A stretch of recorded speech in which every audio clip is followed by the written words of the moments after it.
Dostlar, Alaydan Arslan akanın ulağını tartıp görgözemiz. Can Töre.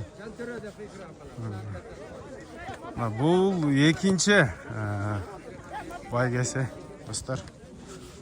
Biz hazır at bindik. Atlar yemi tuş taraftan gelip görüyor da.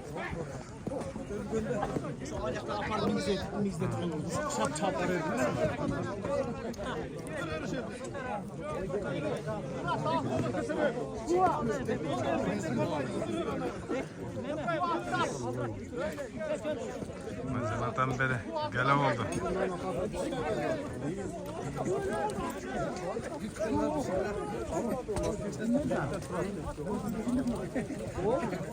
Yarı aşırı balık lazım.